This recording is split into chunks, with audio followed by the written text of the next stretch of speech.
episode number 79. AT&T can't get it up.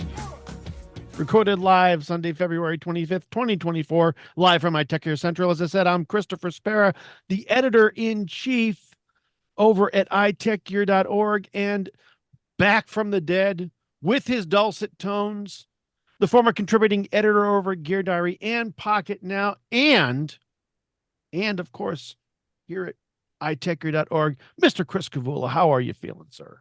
A little tired. Work has been busy and continues to be busy, but Sure. glad to be here. Always glad to be here. And glad that we've got you back. So welcome back. Thank you, sir. There's a song in there somewhere. I'm leaving it alone. Mm-hmm. And of course, also joining us, the former contributing writer from Gear Diary, as well as the host over at the Linux Links Tech Show and Living in the Retro Arcade podcast, Brother Joe McLaughlin. How are you, sir? I am doing well. And guess what? I actually put a show out today. Ooh, that makes me happy.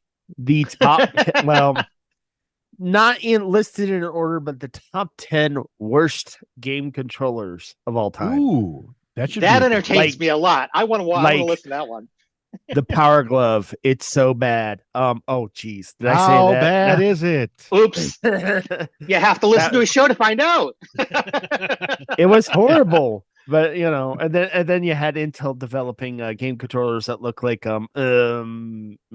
sexy time toys, like phallic symbols, and all that, huh?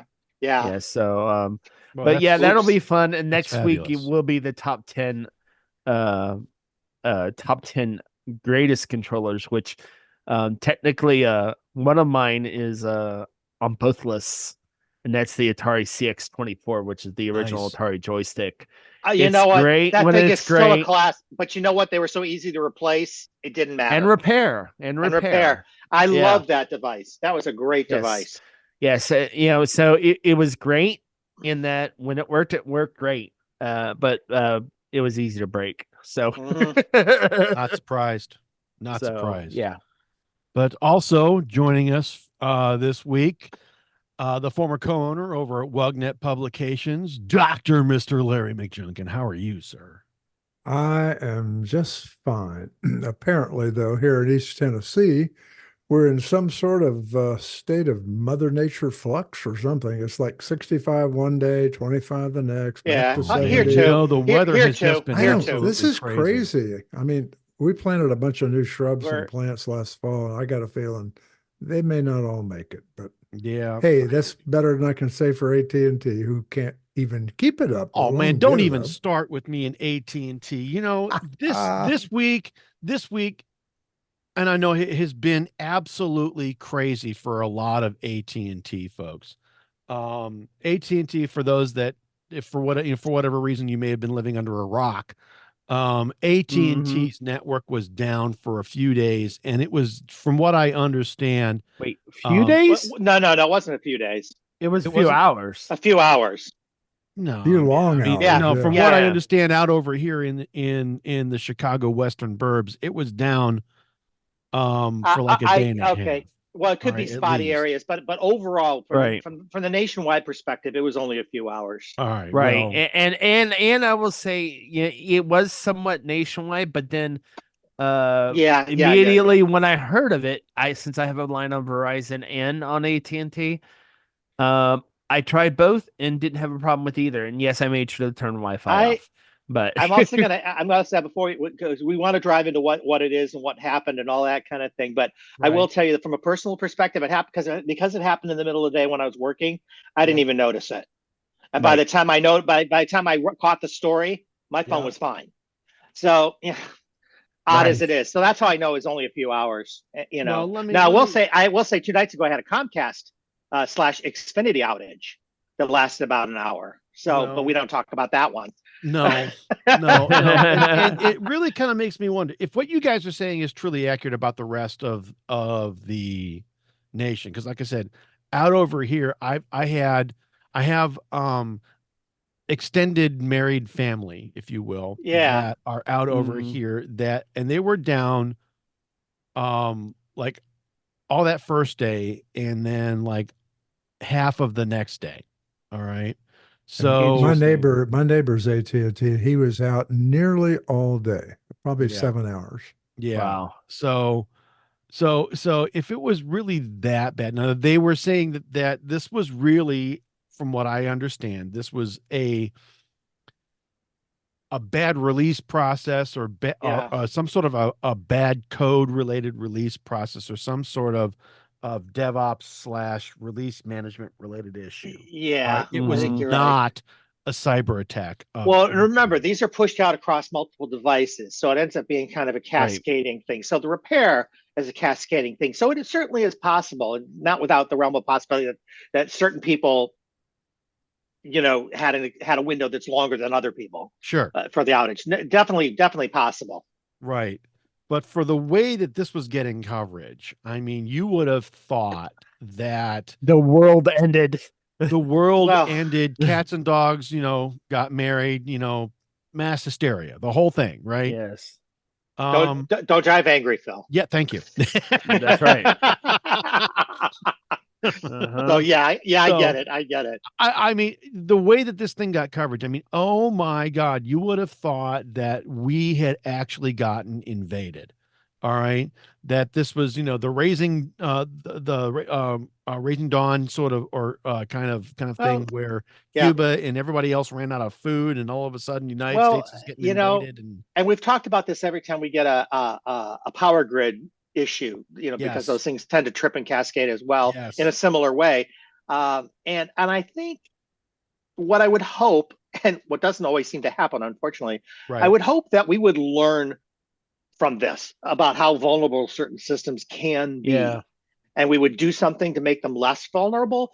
But I got to tell you, I work, I work in the telephony side of the world, not wireless telephony in general, but I work in right, telephony, and a lot of our issues today are issues with our carriers handing off to each other. Those handoff points are problematic. And so when you have a problem with those handoff points, you're not sure if it's your carrier or the carrier on the other side. You don't know. right. And Or and if there's so some third party in the middle absolutely that true. And screwed that screwed something sometimes up.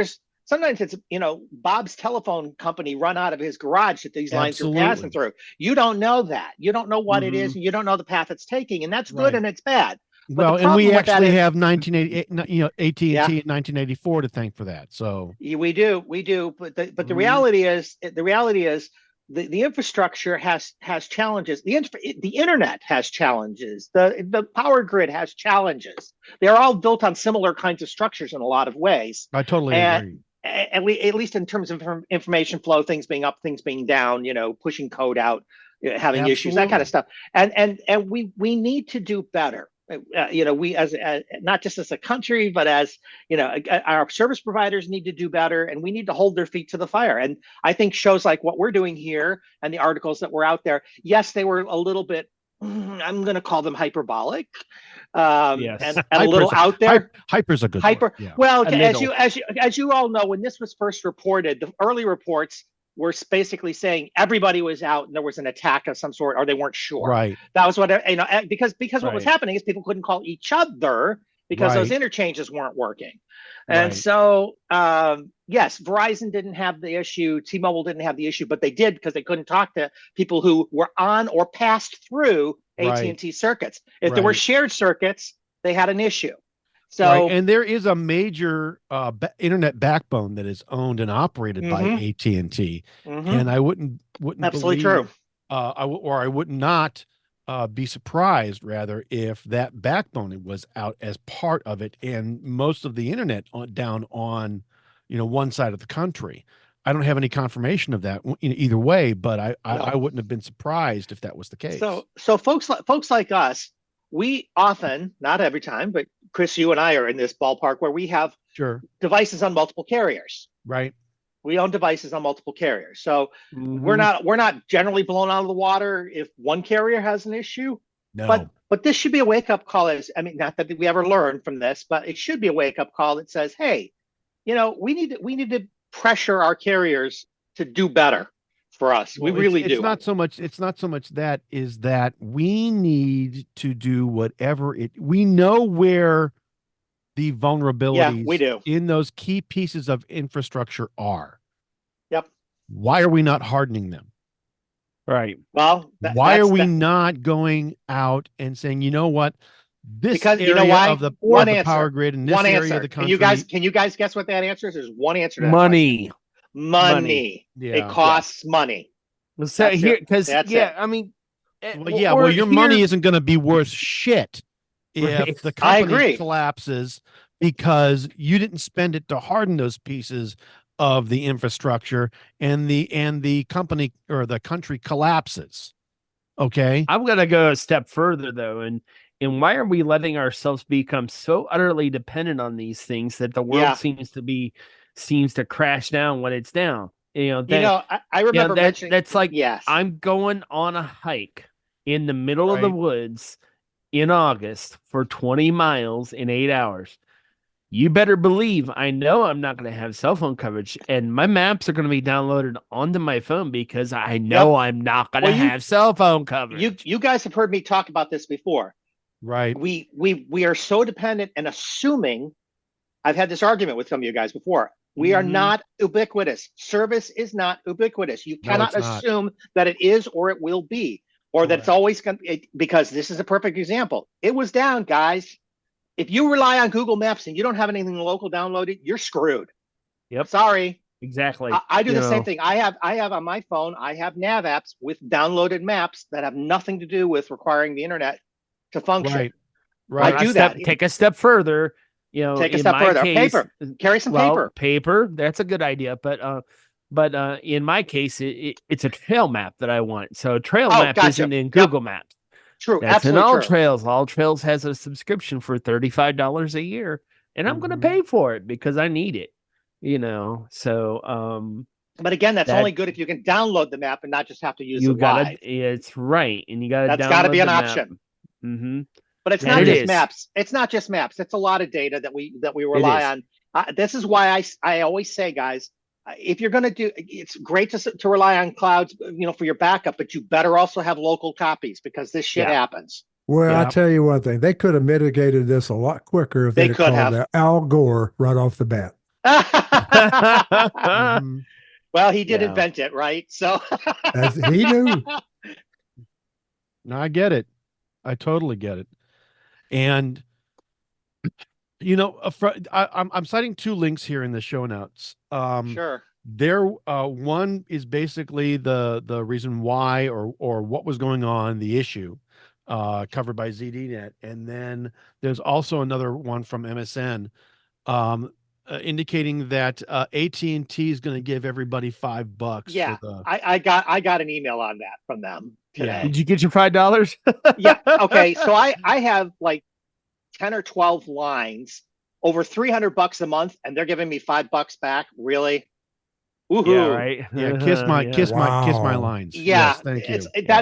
If you said maybe $5 a line, I would have said, okay, that's reasonable. I mean, for me, this is almost like reading an article that X was down, and I'm like, was it? Really? It was? Yeah. I'm like, oh, well, glad I survived that one. Yeah. Right.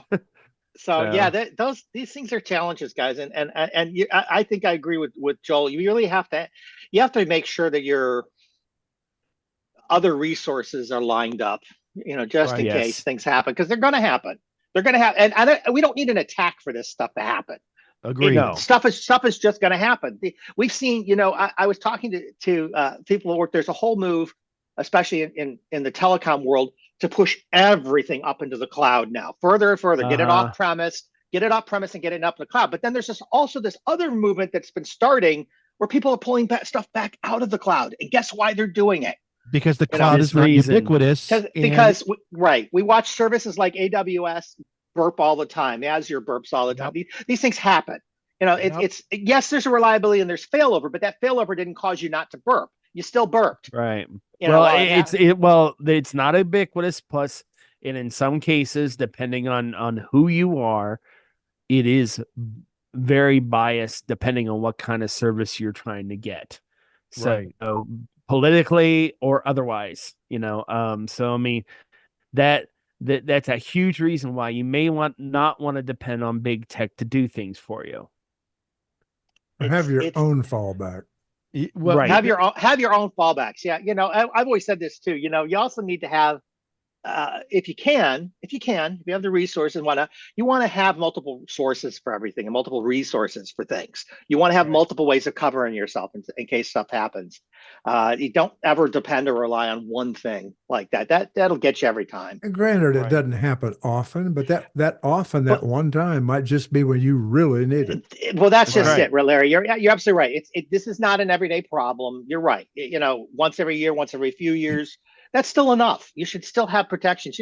It's like It's protecting yourself. catastrophic at that moment. Well, That's the problem. you live in the Midwest. It's like being prepared for a tornado, or if you live in the Southeast, especially, it's like being prepared for hurricanes. Have your stuff there, Right. guys. Have your backups ready. Have your things ready so that you have a way to function if things happen, because they will happen eventually. You've got to understand. People need to understand, and people need to realize the cloud is just another computer in somebody else's office or somebody else's server room. It is largely suspect to the same vulnerabilities that you have in your house. All right. They might have slightly more redundancy, but guess what? The trade-off is you're making more hops to get there. So you're dependent on those links now. Right. So that's, all you did was trade one issue for another. That's all you've done. Right. Now That's you've made an off-prem backup so that you can, or you've mirrored something, but you've got data somewhere else that's not at your physical location, just in case. All right. Just in case. Just in case. You also need to know and understand and believe that the same things that can happen to you where you are can and likely will happen to wherever it is that you've got this, out there backup. At the same time, it's very possible. I agree. It's very probable. That's always possible. Yeah. All right. So like I said, everybody needs to protect themselves. Have your stuff there. Have your stuff backed up. Have it in both places. Absolutely. But assuming you are able to stay connected, it sounds like if you're on an iPhone anyway, you're going to be able to stay connected even longer now, right? True. Isn't that what we're hearing? Yes, that's what I'm Yeah. hearing. And what I'm hearing is that Apple has, at least interestingly enough, doubled the iPhone 15 series battery life. And they did it without an update to your phone. Do you know what they did? Stroke of a pen is all Stroke they of the did. pen, effectively. Yes. What does that mean? That's They powerful. updated a service document or a set of support documents that basically said, yeah, we were wrong. Your battery life, instead of lasting, and I'm making this number up, instead of lasting 5 hours, it's going to last 10 hours. So there you go. Congratulations. Doubled your battery life for you. Didn't cost you a dime. Did it really do that though? Well, I have something to Come say on, about Larry. that. Talk to me. Talk some Yeah. I sense. will. I'm gonna. Yeah. I found that believe- interesting. I do believe part of this, and I'll tell you why. First of all, Apple said that while their iPhone 14 models were originally designed to retain 80% of their original capacity after 500 complete charge cycles, the iPhone 15 is now redesigned to withstand the same number. I mean, this twice that many recharges and still have 80%. Now, personally, I'm kind of like Joel. I'm not a believer of anything unless it's my personal real world statistics, not Sure. There you those go. published by others. And even Yeah. my stuff's suspect. But and we know real world is just us, right? It's not. yeah, but in the real world, for me anyway, after the newness of an iPhone wears off and we're all back to using that device as a tool, I think we're creatures of habit. We tend to use We our are. phones in about the same way day after day after day. We do. So what I suspect here, and I'll honestly tell you that my iPhone 14 Pro Max every night at 7 p.m. on the money was at 40% because I use it the same amount every day. Right. But I didn't change my use cases at all. My iPhone 15 Pro is consistently at 70% at 7 p.m. Yeah. Now, I don't know if that's the battery difference, if it's something that Apple's done in there, but I kind of believe it. I mean, 40 to 70% is almost doubling. So these real world numbers show, for me, make me want to believe that it's true. They've done something. I don't know what it is, but I'm a believer. Well, same phone, same battery. true. So what they do different? And I mean, so the iPhone 15 series came out really in October, end of October. Let's say that Right. that most of the iPhones that were ordered in the initial iPhone day ordering were in the hands of all those folks by November 1st. All right. Yeah, but remember now, they told us in their marketing, they were honest. They said this is basically the same phone. Right. 14 to 15. Same Right. phone. Right. Same battery. Right. But if it's like November 1st, that's November, December, January. So in 3.5 months, they're saying that they've updated the specs to show that your battery is going to last twice as long Or they or no, I age don't know. half There as is no fast or age half as fast as initially thought. Is that So is that what? correct? They made a mistake? Yeah, did they? I don't know. Well, so correct me if I'm wrong though. When we went from the 14 to the 15, did we not go to a smaller nanometer process on the chips? So shouldn't we have gotten improvements anyway? Well, I guess we did. I mean, we obviously did, but we did change to the nanometer. Yeah. I mean, didn't we reduce the yeah? So I would have thought it would have been more efficient and The therefore would chip have is lasted different. longer. So when they said it was originally the same, I thought, well, how can that be? Shouldn't it be better? I mean, I was a little surprised at that back when they announced that. So, interesting.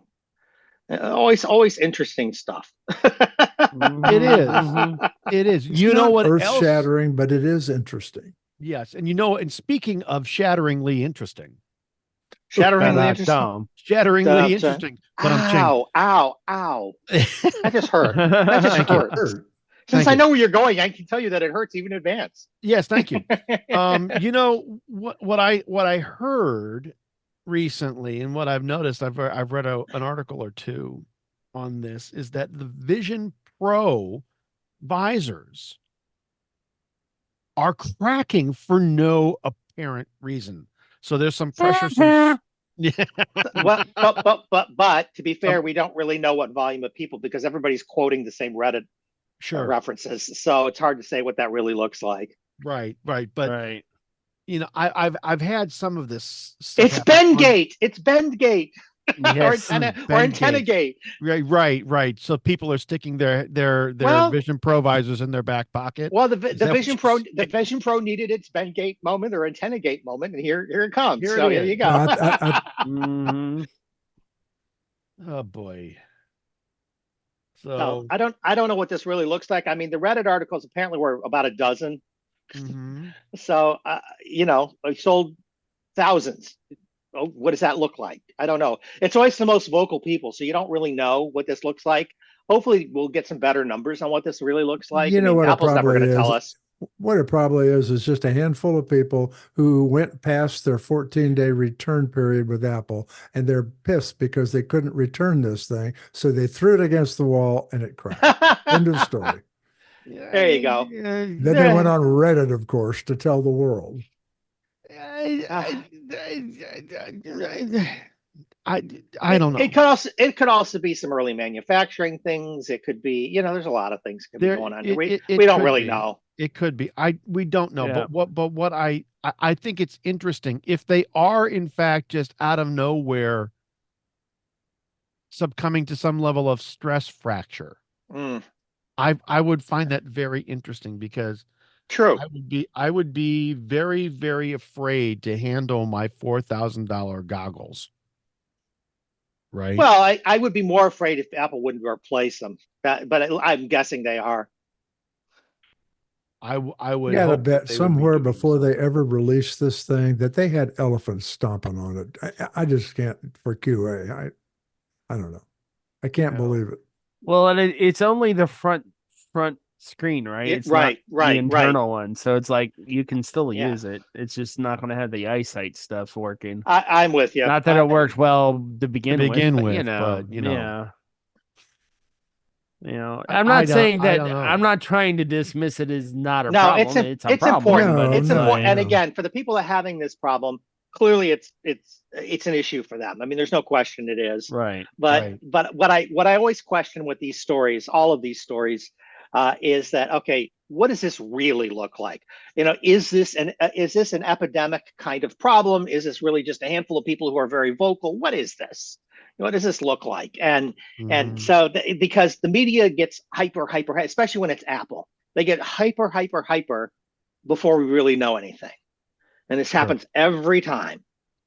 So and again, I say especially when it's Apple, but it happens with other things too. We all know this. So I think we don't know enough on this one yet. I mean, it's a relatively new story this week. And I think, again, everything I've heard so far is just repetition of anecdotal stories. There really isn't any kind of statistical Right. reality here yet. So All we know is we have one, maybe a handful of images with a vertical hairline crack above the nose bridge. Right. That's all we know. Right. I would like to know more. I would like to see more. I would like to hear from Apple on this, and is it actually widespread? Is it right? Just and you got to put the preface in there couple, that they did not mishandle it. Right. That's what the stories are saying, and that's what they're claiming. Yes, I agree. Which we honestly know that it really wasn't. We don't know. Well, I'll tell you, there's a story that I read recently that was talking about, and Chris, I think I had sent you these things a week or so ago, where all these people were complaining that the OnePlus Open had a high failure rate. Right. They had a high failure rate. Right. When they actually did some surveys and they compared it to Samsung Fold owners, the numbers were about the same. Right. The percentage of users complaining about issues were really about the same. So, okay, these are still anecdotal, but you got to question these stories when you don't really have you don't have hard numbers to back up what's going on. And that's the problem. And we may not get hard numbers with this because, Apple doesn't like to report this stuff and they everybody don't, and you've really got to watch because, if it's on the internet, God knows it has to be true. Right. Right. There you go. Right. So I think broadly, we just sort of need to be aware that this is a thing to watch for. I would guess if it's a real thing, it's probably an early manufacturing kind of thing. Potentially, because as Larry mentioned, they would have beat the crap out of these things. But that doesn't mean things can't happen in manufacturing once numbers start to ramp up. So okay. We may not know, but my guess is still misused. Personal, probably. But I also think that if there really is a problem, and we know this is true, if there really is a hardware problem, at some point Apple does tend to cough up and say, okay, we're replacing them. Or we're going to do whatever. They do tend to get there. Can't say that with every manufacturer out there, but they do tend to get there, especially if this gets vocal, and stuff about Apple tends to get very vocal. So my guess is it will get, it'll get resolved. But I'm going to be curious to see if this becomes a bigger problem. That's what I'm really curious to see. Agreed. There's been so much coverage of Vision Pro and issues. Wonderful things that you can do, things that people are looking to either praise it to death or slam it. There's no middle ground in this, kids. They want to do one or the other right now. That's how media works. That's how you get the clicks, right? That's how you get them. Right. So there you go. So I want to make certain that everybody knows and understands there isn't a lot that's out there right now to either corroborate or refute this, or any of the other things that are hitting about Vision Pro. So this is something that we need to watch for and something that we need to follow up on. Hopefully we'll get some more information later on. Yeah, and if there's a design flaw that's causing it, again, that they'll release an update that'll take care of that, because again, this is a first generation product. I mean, I would think product. I would think that there would be some issues, and I would expect some. There would be, but I don't know if there's going to be like a product recall that says, "Hey, bring us your your Vision Well, Pro, yeah. and we'll People- replace it with the updated version, because, or if it's going to be something that's like, And hey, if you have a problem, yeah. you know it. Well, What it remember, is. you also remember early on when we started talking about slab phones, like the original iPhones and some of the original Android phones. Right. If you guys may remember, there were a lot of models that out there that had glue problems. The glue, they look at the Apple Watch. Remember that Yeah. the faces were popping off the original generation. Yep.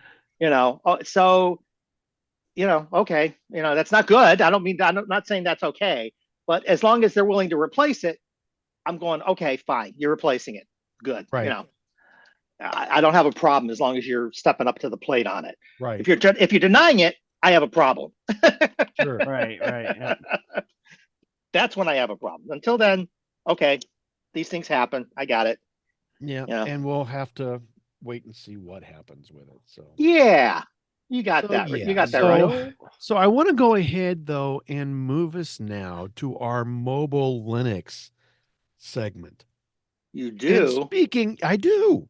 And speaking of Galaxy AI features, I found this interesting, but I was not surprised with this. In fact, in some cases, I was a little relieved for all of those folks that were out there that saw the S24 series holding on to their S23 series devices and going,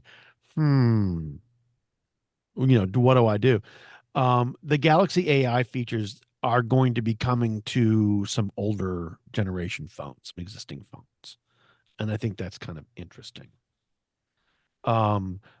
Mainly it's going to be coming to those phones that are running One UI 6.1. So if your phone is out there running One UI 6.1, and the S23 is in fact one of those phones, you'll be getting some of these AI features. Have they itemized which features you'll get and which features won't carry over?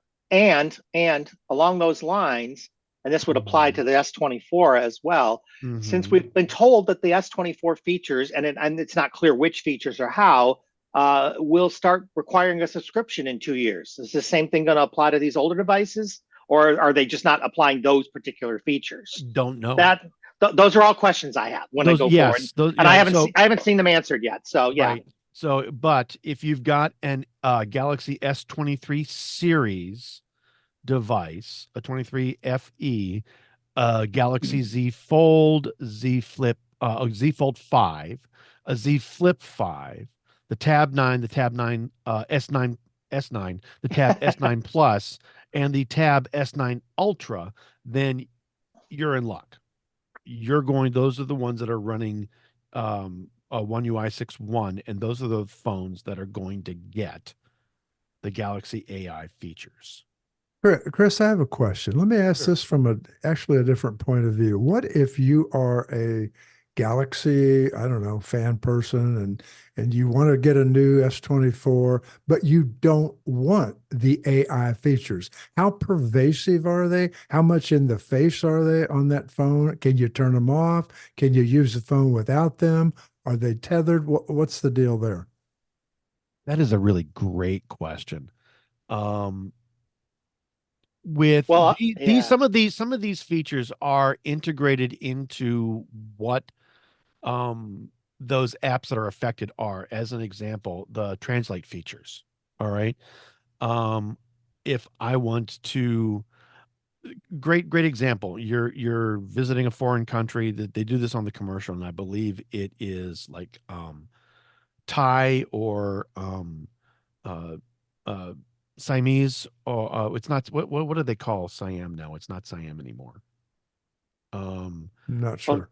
Well, Thailand or Cambodia. Yeah, something like that. If you were to visit Mhm. one of those countries, this is what the commercial did.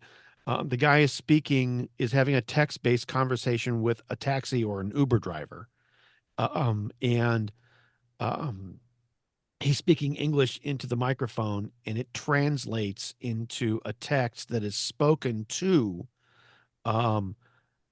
the driver in that driver's native language. The driver responds back in their native language, and then the English speaking person hears it in English. All right, and they end up hooking up, and they can talk as they're going on during the drive. I get that, and Right. I see a lot of utility and a lot of nice things with this, but there are certain people, and I think the demographic is bigger than just me, who might not want everything put into an operating system, be it on a phone or on a computer, whatever it is, as we'll hear about later. I just think that, they're shoving this down our throats, and there's a lot of folks that may not want it. As you guys Well, know, I got an yeah. S23 because I thought it was a beautiful device, but it was truly one UI that made me get rid of it 3 months later. Yeah, I let me add to that. Again, a lot of these assumptions with these AI services is some of the processing is on board, but more than not requires connectivity and a cloud. And if you can't depend on it all the time, you're going to have concerns, as you travel around. So, and a lot of what you're talking about, Chris, that example is actually out of Google Translate. Right. It doesn't require AI features per se. Google Translate does a lot of that for you already. Sure. So it's all kind of pieces of that. And it's part of, it also ties into what I think, if I remember correctly, that Google referred to as interpreter mode. So right. Anyway, but the point is all of those things require connectivity to work. And that's always a challenge. I love that they showed the example when you go to a foreign country. Are you going to actually take your US based phone to a foreign country? You're going to have to get a separate data plan and data card. Otherwise, you're going to be paying through the butt for your connectivity fees and times. I mean, there's a lot of assumptions that are really not shown here in services. And again, I don't want to, and I kind of extending a little bit what Larry is saying. I don't necessarily want a service that's going to become a subscribe only service in a couple of years. And by the way, I'm going to get you used to it, and then I'm going to pull the rug out from under you if you won't start paying me. To me, that's extortion. That's extortion. Hey, Chris, something that pursuant to what you just said, Apple, one of the reasons they flat out said, one of the reasons that they're not jumping into the AI game quite so quickly is because they want their AI to be on board the device. I've heard the same They thing. don't want that the current, part of it's in the cloud. Right. Part of it's in the cloud where you're relying on connectivity. I think you're onto something there. Well, the issue is going to be, for example, if you're using something that requires a large language model, you're going to have to go to the cloud because you need to be able to have access to that data. You cannot store all that data on your phone. No, you cannot. You just can't. You cannot. But to do some of these services, like, again, Google Translate will offer you some basic language stuff that you can download that can be functional when you're not on the cloud. That's the kind of thing you need to be able to do more of. And that to me is, again, the local versus the cloud dependency. But what worries me, like I just said, with this stuff more than anything, all these services, the threat is on the horizon of them becoming subscription. And if they're going to pull the rug out from you in 2 years or 3 years or whatever it is, and all of a sudden say, okay, now give us $15 a month, or we're gonna yank, or we're gonna take it away from you. You won't have access to it anymore. That's extortion, kids. That's extortion, and I don't really care. I hear you. And there's a lot of the approach is wrong. There's something here to be concerned about. I agree. All right. Get you hooked on the crack and then start charging you for it. Right. Really? Well, that's what the drug dealer does, isn't it? That's what this is. They that's offer what they're it for doing free here. for a little while, and then after you're hooked, they make you pay. Yeah, your first one's free, right? Yeah. Right. That's the problem, Right. and I've got a problem with this model. I really, really hate this model, and I know that people buy into this model all the time. I just really hate it. I think it's a terrible model. I think it's commercialism at its worst. It's just the worst of capitalism. If you look at any of the, especially the photo generators, they're horrible with this. They'll give you a taste of it, but then, hey, we can show you the naked picture if you pay money. No, thank you. I don't need to see the naked picture that badly. All right. Yeah, there you go. Among other things, but then maybe that's why Google is doing the thing in our next topic. Well, possibly. Hang on. Before we get to the next topic, I do want to answer Larry's question. All right. What's coming to those older phones? All right. There are three basic categories of things that are coming to the older phones. You're going to get communication services, which are chat assist, interpreter, and live translate. You're going to get productivity services, which is circle to search, note assist, and browsing assist, and transcript assist. All right. And then you're going to get creative services like the generative edit, the edit suggestion, and the instant slow-mo. All right. But I will And say that's what's some of coming to that, the older devices. but some of that is part of Android, not part of Samsung's Exactly. One And UI. that's Some of that is why I Android think based. some of it is going to come to those older devices. Yeah. They're going to enable it and put that One UI wrapper around it. Yeah. Interpreter mode, for example, is an Android feature in Android 14. Right. So, right. So, but my point is, it may get a little bit of assist from Samsung, but the bulk of the feature is already going to be in Android, and that's where a lot of this stuff is going to come from.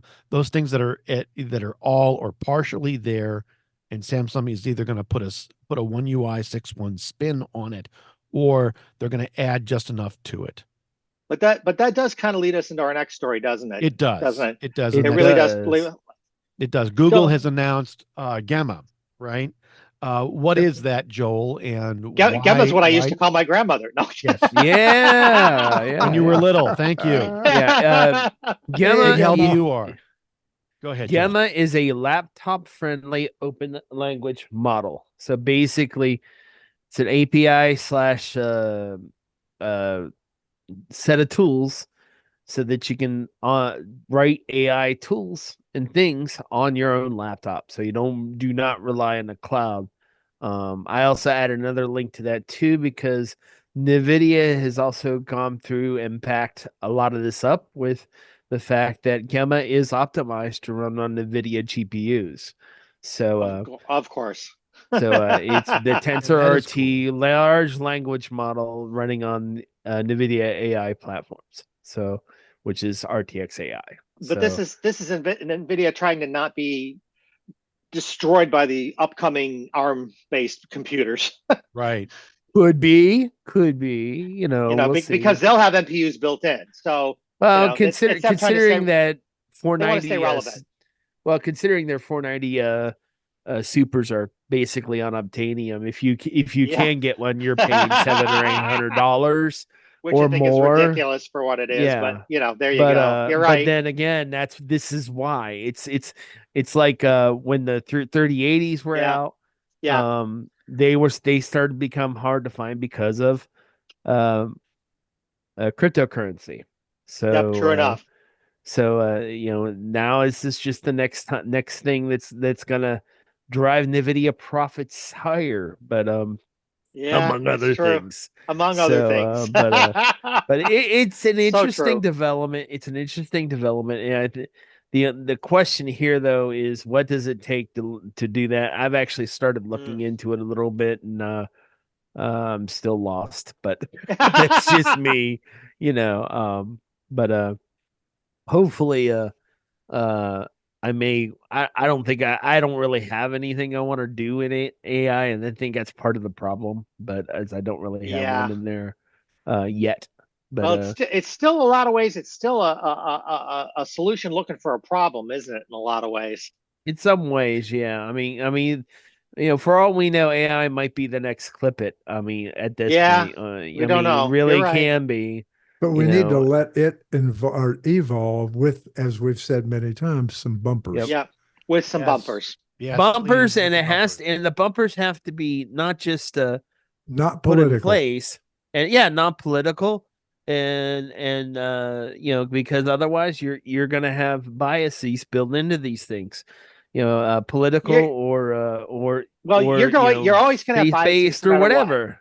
Well, true, because it's built by people. You're always going to have biases, right? Whether you want them not. But the trick is twofold. One is to put bumpers so those don't become out of control. One thing, right? And two, you want these biases. You want it to be as public as possible. So at least if you're going in using a tool that has biases, you understand what they are. That's what you want. You want to know what those are going in. Right. So here's an example of like a guardrail that I would probably be okay with putting in is I'm sure Chris would be too, because I'm going to use him as a poor example. But say if somebody says, I want a naked picture of Chris Spera, Well, Wait, I no, don't you want. don't. No, you don't. No, well, I know, I don't. Well, I know, so I so you don't. want your language model to come back and say no, you don't. Yeah, or which that's probably a bad example, but it's probably a better example is of some famous star like Jennifer Lawrence Oh, yeah. or Or anybody the- like yeah. that. or whomever. Sure. Yeah, Those So, I fake mean- those fake ones that have been coming out lately of different people as we've Yeah, seen in the news. exactly. Yeah, I I'm mean, with you. so those kinds of things, those will be. I think most of us will be okay with. Yeah. But if you ask them to build or to show me. Well, put it this way: when you ask the AI to generate a picture of like a historical thing, like for example, uh, You want it to be a historically Nazi, accurate, right? right?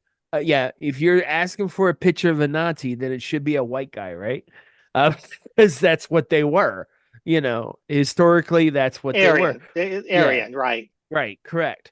So I mean, but so it shouldn't be like, and one of the kind of weird things that happened with that this week is somebody asked it to generate a picture of a Nazi, and it generated a black SS officer. I'm like, that's not gonna happen. That never would have happened.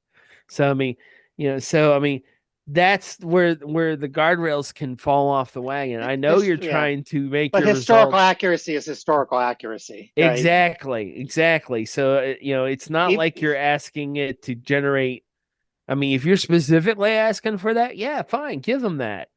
But if it's something it's historical or something that we've all doesn't said this. happen, All this crap is still really, really, really in its infancy. So I'm It expecting to is. be a lot of nonsense, but I'm expecting a lot of nonsense. I'm expecting a lot of problems, but I'm also expecting people like us. We don't want to get on anybody's political agendas here. We're not, but No, we do. correct. But we do want to call out. We do want to call out when there's inconsistencies in these tools, Agreed. and we do want to do that, and we do want to say, look, these tools have problems. They have challenges. They don't do exactly what they should do in all cases. That's why we want bumpers. That's why we want to see these things to be. We want these things to be brought out publicly so that people can address them and maybe they decide, hey, we don't want to address this. Well, fine. At least publicly we've said we don't want to do that. Okay, but at least call it out. At least call it out. Yep. That's Agreed. kind of think not where to I'm at. mention the fact it's also going to make it real difficult to pick a tool if if you True. want one that's unbiased. But every tool has some sort of biases. So then you're going to have conservative ones. You're going to have liberal ones. You're going to have you need to see, and they're not all going to be political biases. There's all kinds of Correct. biases out there. You need to understand what those might be. I think what we do in this world today is we tend to depend a lot on reviews, but if reviews start getting ripped by AI, then what happens? Exactly. This stuff just feeds on itself. It's And we've bad seen enough that when you log into to Amazon and you see reviews that were written by people who literally got products for free, which did happen. Yep. You it know, did. They do that a lot. They do. Yeah, They I mean, do. I saw a service where literally that's what it was, and I'm like, yeah, I'm not going to do that.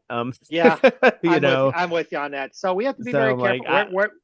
Guys, be alert. That's all we're saying. Yep. Understand the world around you. Yep. Agreed. Yep. Agreed. But Gamma is just a cool idea and a cool tool that It is a cool idea. that I think is needed, and it's going to allow us to do things like to write these models, so we're not relying on the cloud. So that's my hope. At least, well, for some things, right? So some things you're always going to be reliant. But I agree. Right. The more things that we can pull down locally, the better that's going to be. I think that's a great the performance idea. will be so much better if that happens. Yeah, absolutely true. It would. And you know what's going to happen eventually, guys. I mean, this is down the road, but eventually, it won't just be that this data is out in the cloud. There'll be many subsets of this data stored on our devices, whether we want to do that or not. That's what's going to happen. There'll be certain core data that'll just be there. And there's certain things too don't even need to be on there. Like, for example, if you want AI to figure out, okay, Joel always turns up his thermostat at 11 o'clock at night. Then if AI can do that for me, then I don't have to do that. Or even prompt you at just before 11, say, hey, it's coming up on 11. Do you want me to turn that up for you again tonight? Yeah, anything like I that, mean, something that, that's I'm with a you. smart use of AI. That's I an agree. AI. That is an AI that can be very, very helpful. Well, that's You not know, even or that's not even AI. I mean, that is just true. looking at your usage and the data Well, that's there, but and but then AI is interpreting that data and deciding but what it to do also about could be though, Mr. Spera, because what it. what happens? Okay, so normally it does that at 11 o'clock, but then it detects, hey, your phone's not there, so I'm gonna keep it where it's at. You see what I'm saying? So I Yeah. mean, so if it could Hey, the detect that Nest you're thermostat's home, done this for 10 years. yeah, yeah. Well, But some of them you could have, you could yeah. argue at a core though we've had AI for years and years and years. But Well, this again, is true. it's a matter of Right. degree. It's not a matter of the features. I mean, we've had the ability to interpret data and make decisions based on that data. That's AI A at its core. timetable is AI. A decision tree Yeah. is AI. I mean, So it's just a matter of degree here and a matter of what it's using. What we're calling AI today, as we all know, is really has been lately what we refer to as using the large language models, and that's a different correct. animal, and that's not purely what AI is, but that's a part of the larger Not category only of what AI is. There's so many right. more things that So, are being done that have but been I being but I done like for where they're going. years. I like Yeah, where they're going with Gemma. I I do like that too. idea. And Apple, like you just said, Larry, a few minutes ago, Apple's kind of thinking the same way about their devices going forward. That if they're going to do it, they're going to probably do it on board as much as possible. Yep. So I get that. I think that's great. And Google will do the same thing. Microsoft will eventually do the same thing. Yep. They're all going to get there. they're all eventually going to do the same thing. And yes, Yeah. once we can crack the solid state storage costs. That's what I was going to say. That's where it's going to come. And I've already heard, we all hear about what's coming next in storage and the way they're going to stack storage and things like that. It's fascinating where they're going to get what they're going to be able to use for storage. It's fascinating. So we're there. We're close to there. People don't realize how much storage has changed even in our lifetimes. Right. Chris, you and I remember. We all remember when. Gee, I had a PC with a 10 gig hard drive, and you were just shocked at having that much I data, remember, or even a 20 meg hard drive. You were like, Yeah. oh my gosh, look I at the data I remember have here. one Black Friday, I spent $90 for a 128 megabyte Yeah, SD card. exactly. So Right. this is what's going to change. But this is what's going to change these language model AIs, because they're going to be able to download. So what they'll be able to do is pull the data down and just pull it. Again, every so often, pull it to refresh it every so often, and it'll just use your local data set Right. when it can't pull again. And that's what'll happen. But it's all a matter of getting storage costs down. And we all know when they made the leap from what we'll call mechanical storage to SSDs and solid state storage, the prices went through the roof. They just went bananas on us. And so the price per megabyte, per gigabyte, per whatever was just crazy, the difference. But you got speed out of it is what you got. You got some other negatives too. But the point I'm getting at is that there's going to be more. There's more to come with this. We're not done with this. With this kind of morphing, and that's when this stuff is going to take off. You might see more of it, this week. Maybe. Yeah. World Congress. Maybe because what's coming I was up, leading Joel? up there. Yeah. So what's coming up, Joel? Yeah. There we go. You got Mobile World Congress. It's one of those events that I would love to go to. Actually, I specifically know someone that's going to it. A friend from high school is actually works for Qualcomm, and he's going to Barcelona. I was going to say to fabulous Barcelona. Barcelona. Yes. So, what are they? Let's see. What now? The article that Chris has posted here from ZDNet has some things, what they're expecting. Which let's be honest. There's a lot of things that we don't even know what they're expecting. But, true. So the article is more or less written as like for example, the first one is don't sleep on the concepts. Like for example, Motorola demoed a phone called the Motorola, which will wrap around your wrist. Was that last year? I think it was. And so granted, well, we don't have a phone out there yet that does that yet, but we might, and there might be more of that.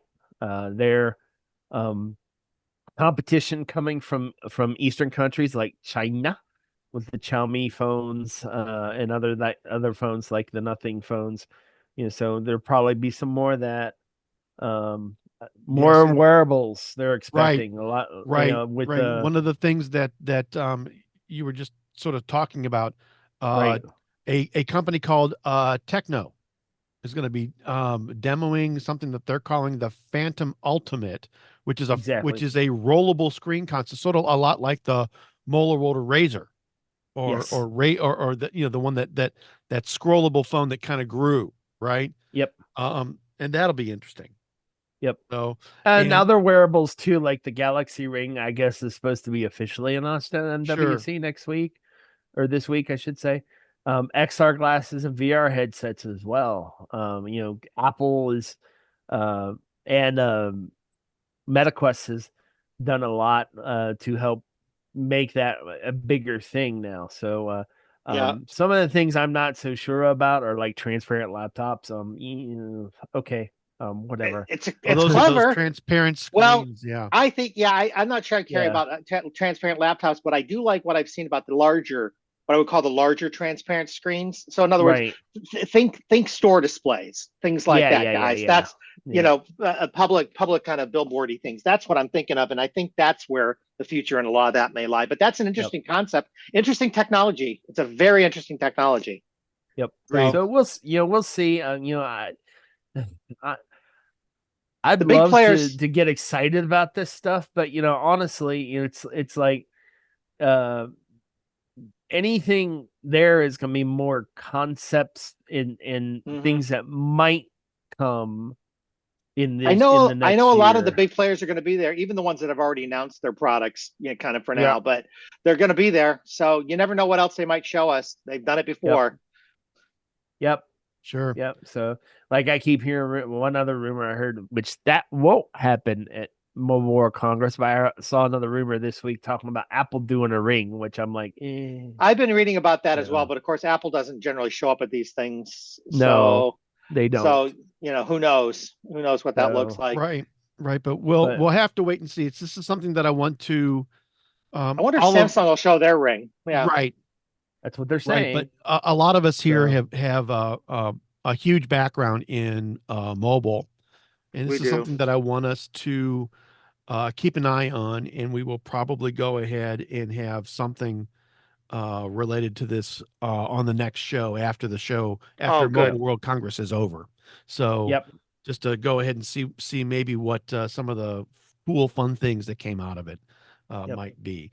But that will be for next week. And before we get to Yeah. our Windows segment this week, I want us to pause for this brief message. Hi, this is Christopher Spera with iTechGear.org, and I'm here to tell you that iTechGear.org and the iTechGear Weekly are on Patreon. Patreon is a platform for creators, allowing them to express their creative side in an organized, marketable fashion and earn a living or create a really cool kind of side hustle. You can create a community around your hobby of choice. You can gain followers. You can get members and supporters all along the way. You can create subscription products that for a pledged amount every month, you'll provide to your members and followers. Setup is easy. Prices are reasonable, and you can have your pledges auto deposited into an account of your choice every month. With iTechGear.org, our initial offering is a monthly newsletter for just $3 a month. This is our initial offering, and we'll have other tiers and other products and other offers up in the coming months. Become a patron of our site. Grow with us, and we'll provide you with the tech understanding that you're missing right now.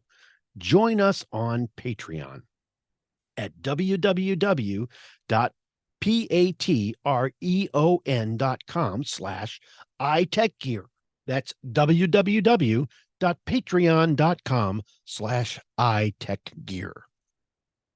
And welcome back to the iTechGear Weekly episode number 79.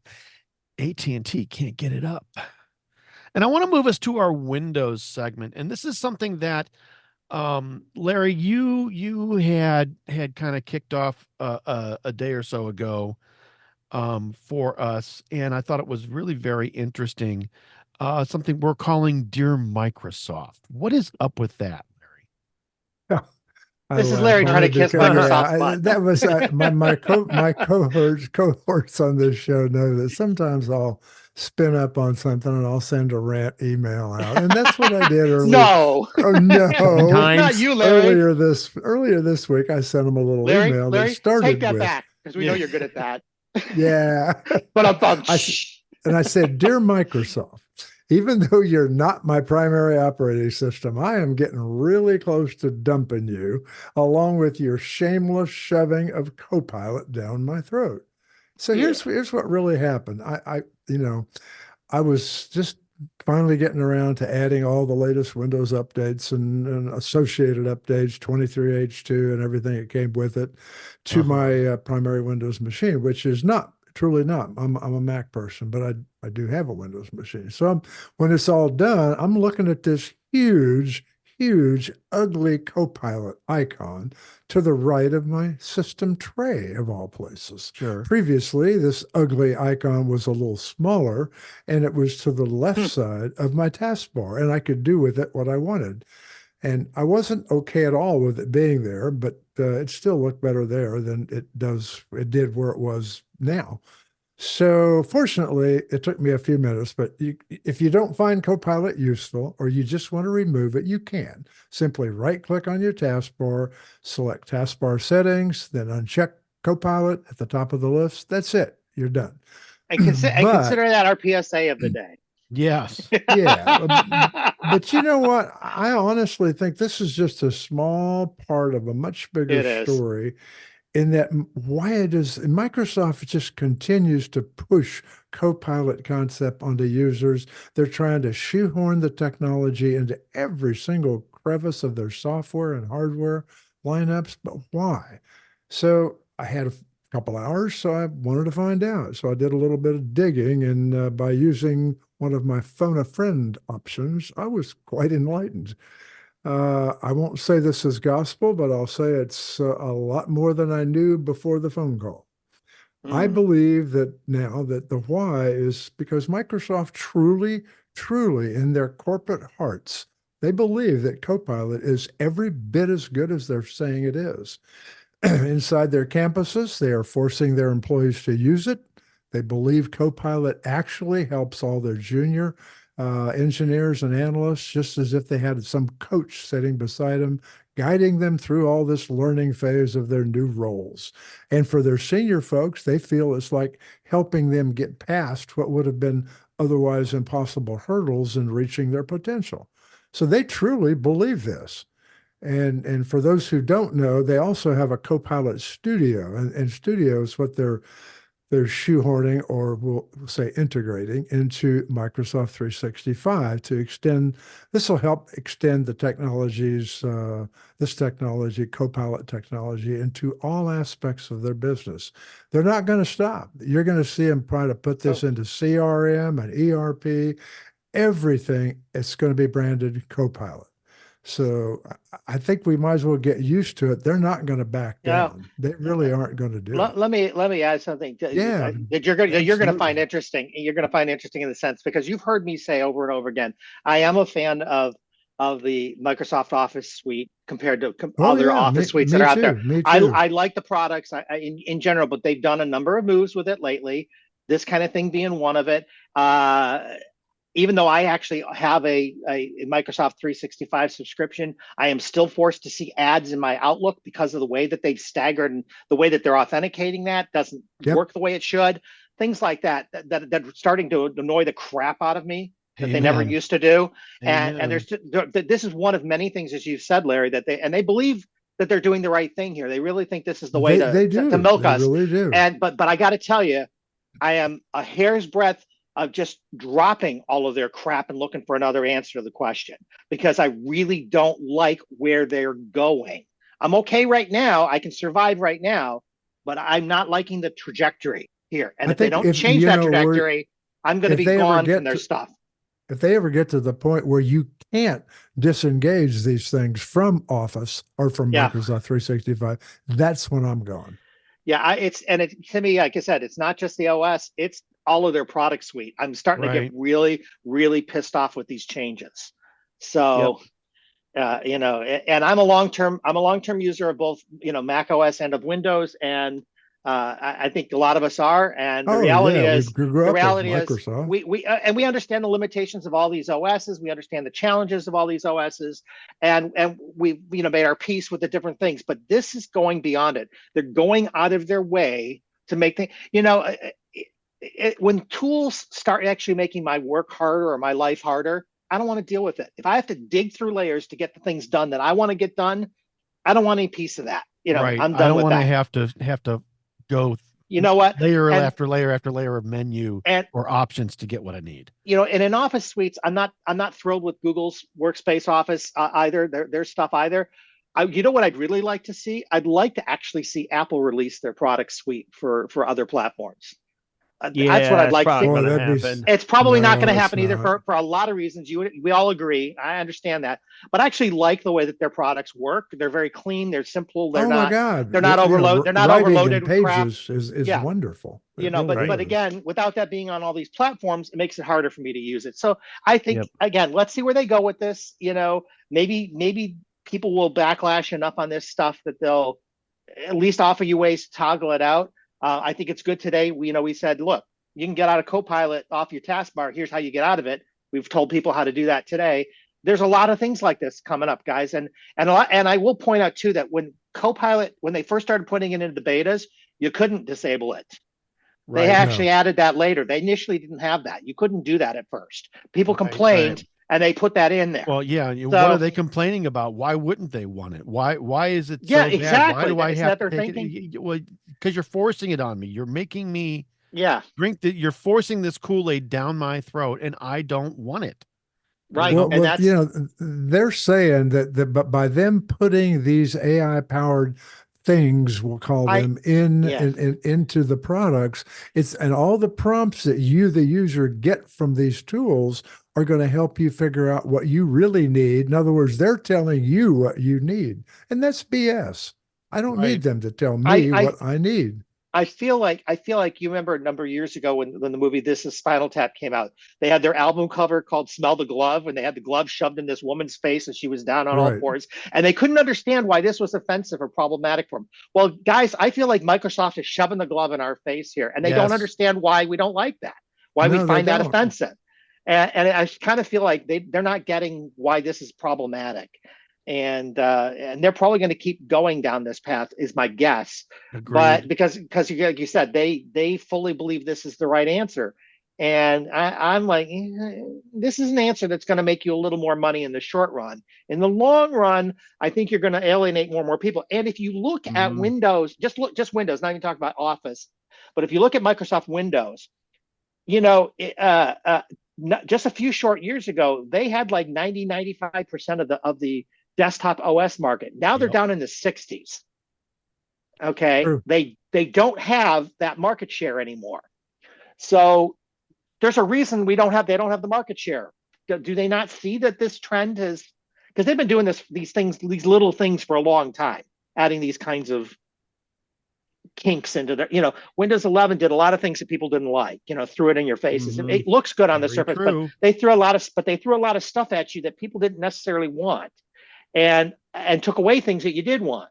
So I think the trajectory is not where they want to be. I don't think they're doing what they should be doing here.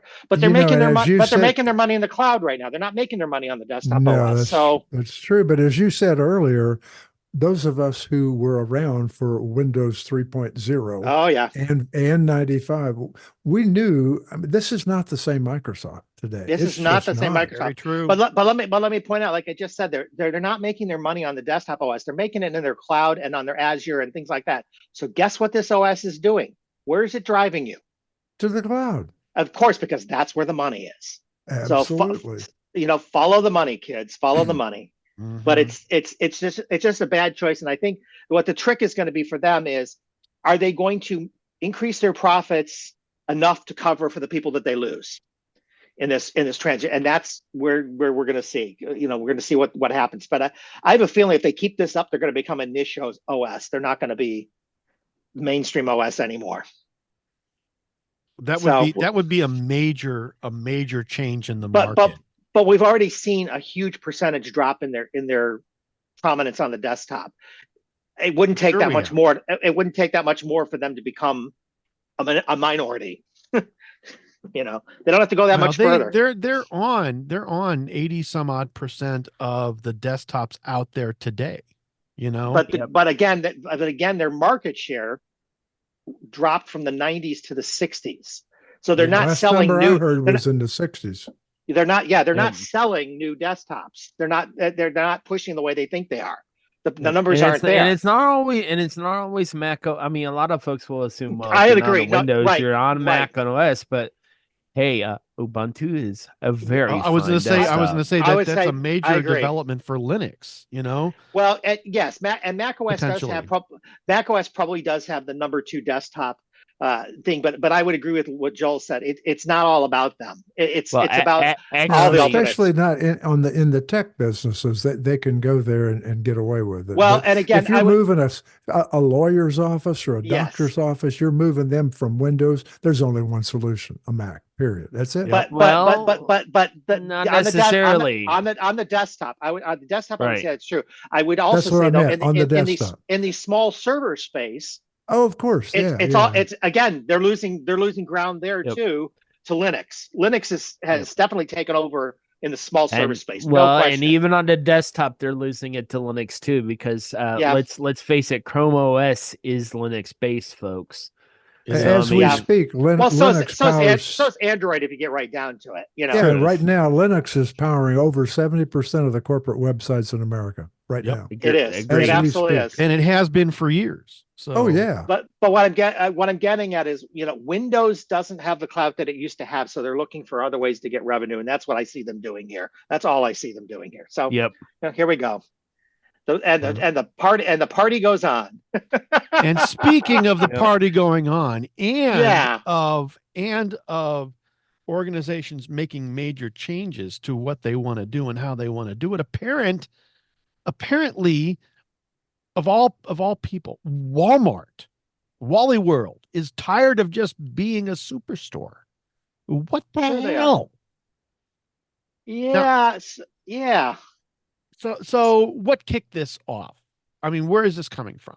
Well, as you guys know, earlier this week, I sent you guys an article that kind of predates the one that we're looking at in the show notes here.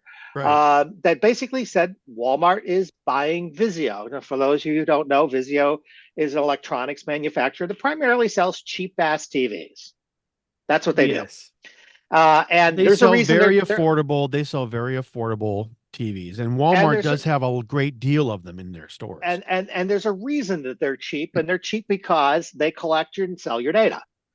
They watch your viewing habits. They do a bunch of things, in their, and others do too. But this Vizio probably more than almost anybody does this. Sure. Walmart wants to buy Vizio because they want the data.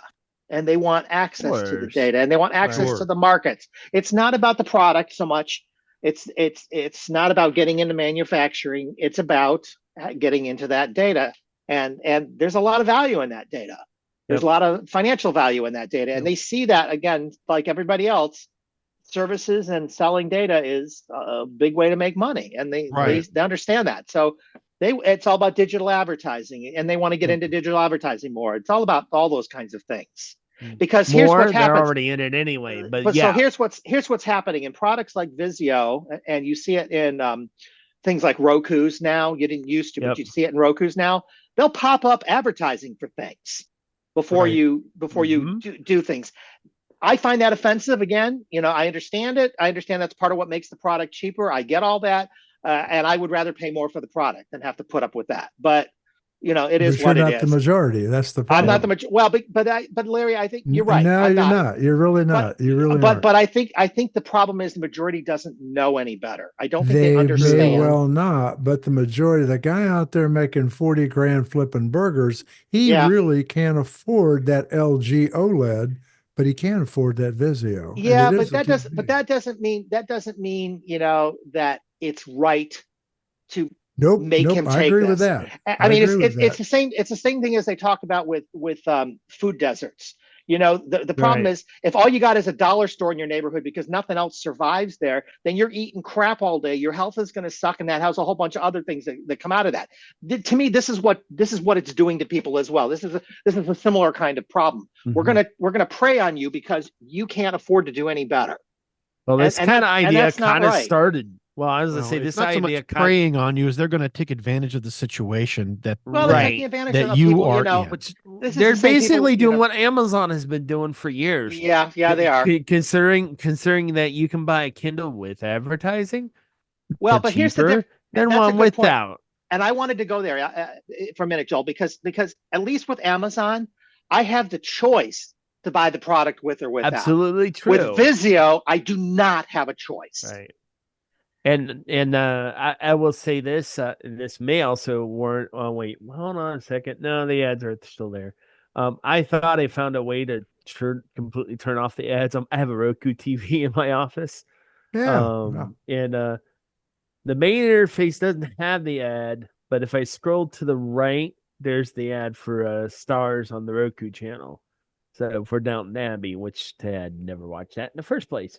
But I don't disagree with Chris on this, but I would like to Either. add my perspective. Personally, I Please. don't think the products are bad. I think Roku is a solid media player. It really is. is as a piece of hardware.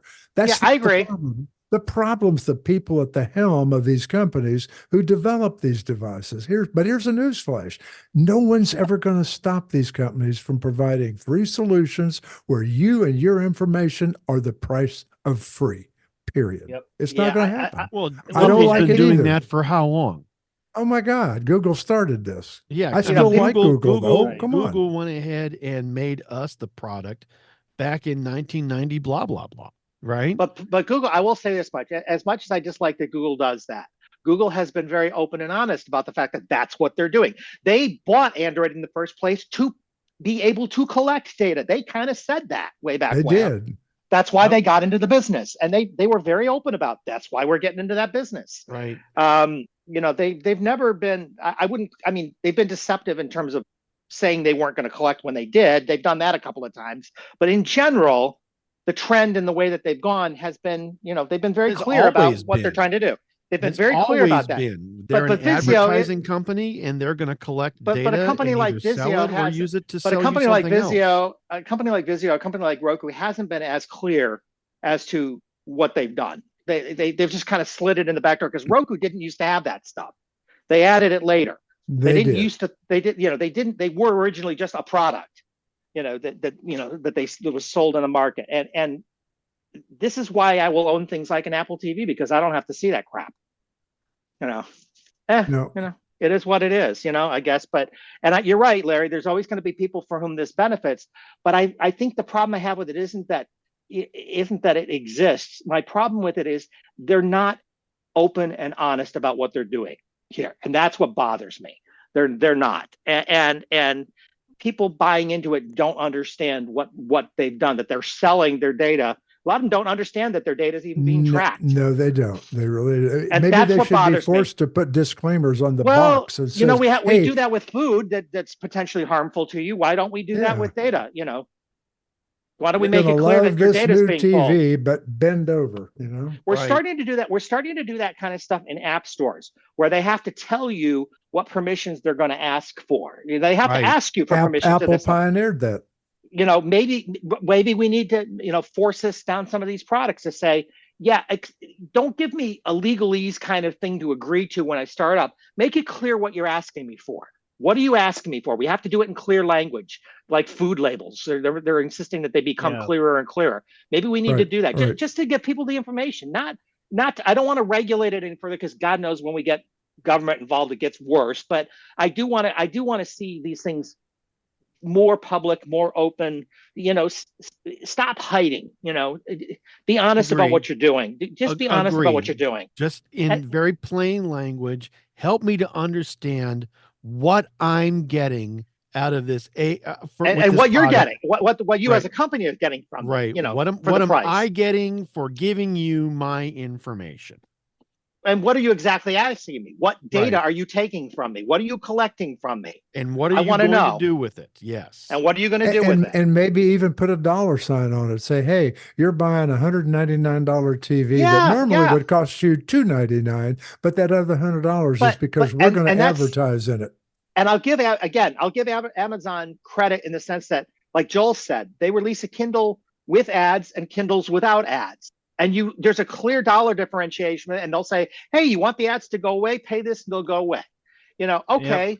At least again, I don't like it. I understand, it's taking advantage of people that can't afford the higher price. And it's the same problem with mobile gaming too, because but at least they're telling you it. Well, yes and no. No, Amazon's telling you in their case. I'm just saying. Right. Yeah. In mobile gaming, it's like, mobile gaming. You can still play the game, but are you gonna do any? Are you gonna get any further unless you pony up that $5 right. to get whatever thing you need? Right. Unless you pony up the micropayment for the pack or for the extra whatever it is, for the jewels, for the diamonds, for the this is all part of the same. This is all part of the same bigger picture, issue, guys. right? It's it's all different facets of the same problem. Exactly. And people, but this has been slipped into people's lives. All of this stuff has been slipped into people's lives, and I think that people don't fully understand what they're buying into. I wish they did, but I don't think they. And I think a lot of people are lazy and they won't learn it, but I wish they would. But at least I wish it was out there so they could learn it. Correct. Well, people buy food in boxes that have ads on it all the time, and they didn't think there was a problem with that. I mean, personally, there's a problem with that. Yeah, but and in fact, as a matter of fact, that's true, Joel. And a lot of that actually has, when you talk about products that are marketed to kids, you had to take a lot of that off. Yep. Regulations went in place and said you can't do that anymore. So, cereal boxes is a great example of that. They had to take a lot of that off. Mm-hmm. And so I think, again, this goes back to something that we all learned in college. Generally, what the rule of thumb has been, when technology comes out, it takes at least a generation to be socialized. We're not there yet.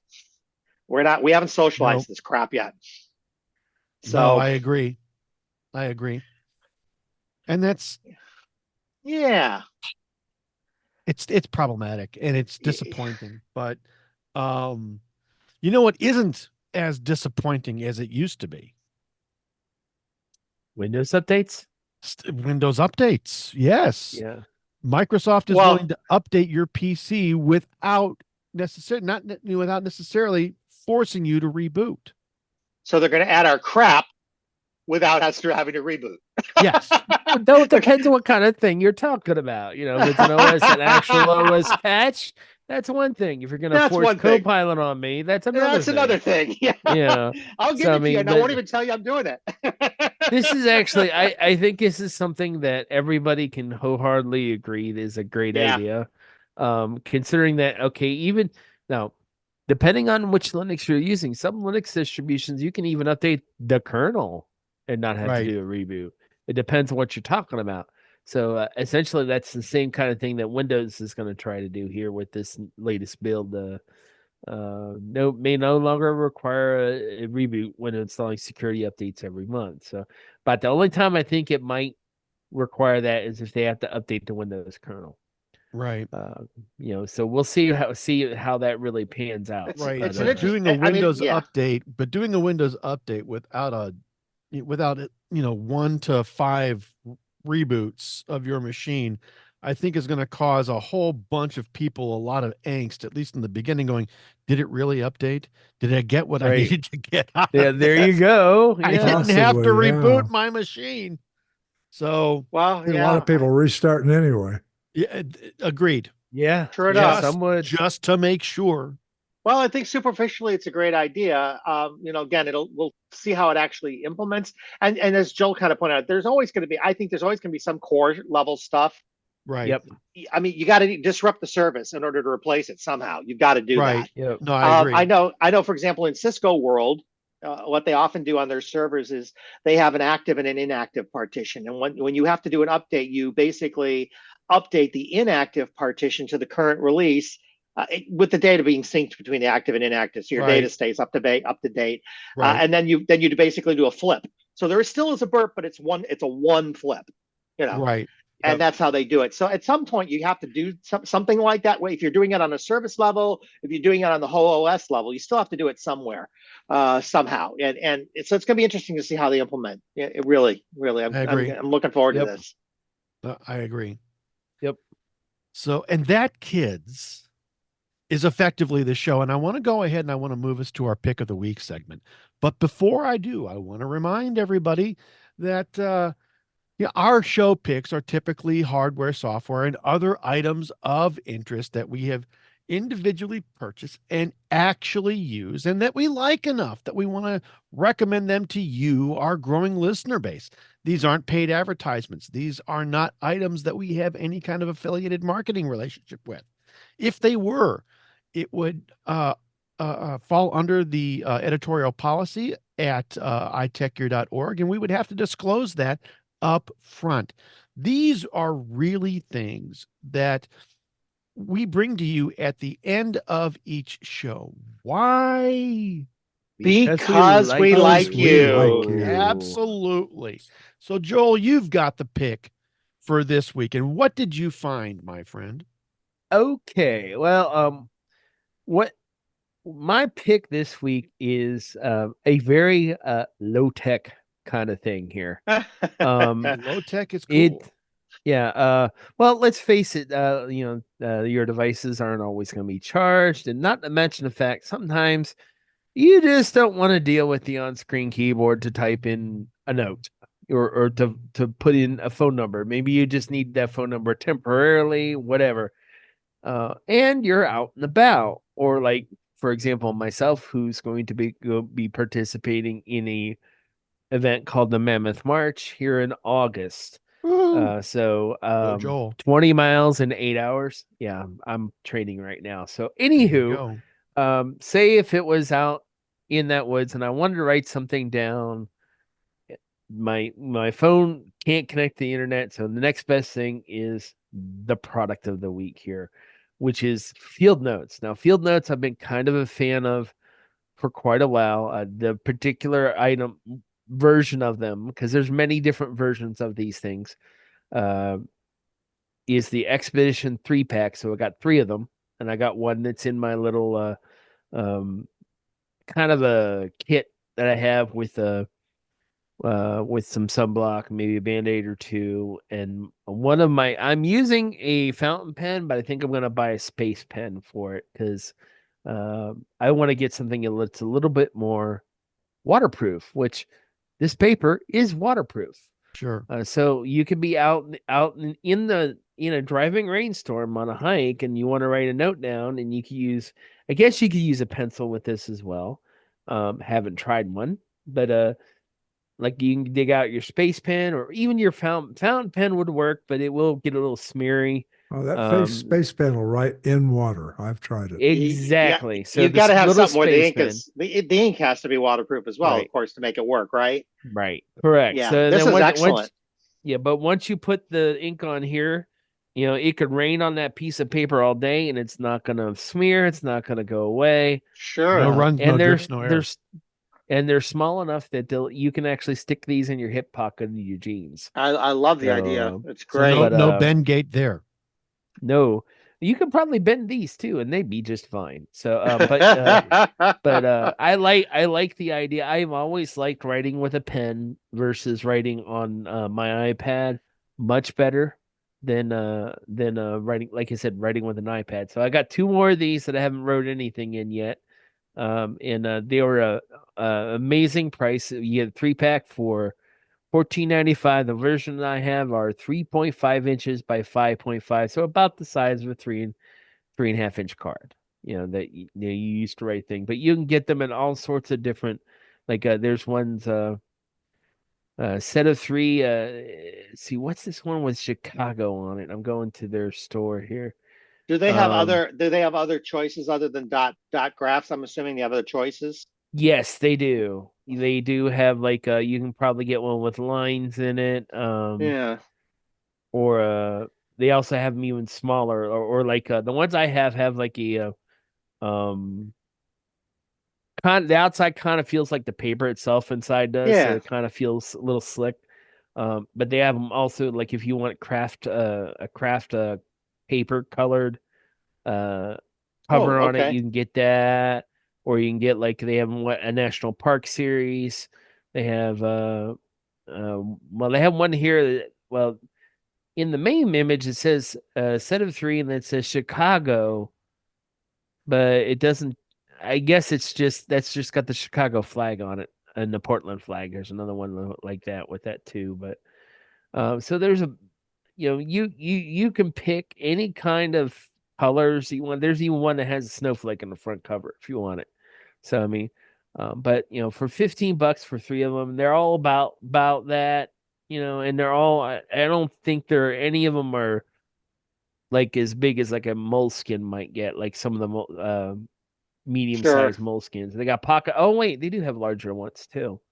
But so if you need the more space, and yeah, they have like doc graph paper. They have ruled paper. Awesome. Yeah, and other formats that you might like as well. So, but generally they're pretty affordable. They have limited editions too, just like Moleskin has limited editions too. So these are very nice. And the thing I like about these ones is they're smaller than Moleskin, and they're not like if you take a Moleskin out with you on a hike and it rains, that paper is going to be ruined. So that's not going to happen. Absolutely with these. true. That's not going to happen with these. So for what I paid for them, $15 ish. Definitely something I'm going to continue to purchase as I fill them up. Awesome. That's excellent. That's excellent. Awesome. Great pick. Yep. Great pick. And that, kids, is the show. This has been the iTechGear Weekly, episode number 79. AT&T can't get it up. Recorded live Sunday, February 25th, 2024, live from iTechGear Central. For Dr. Mr. Larry McJunkin, Mr. Chris Gavula, and Brother Joe McLaughlin, this is Christopher Spera saying we will see you next time.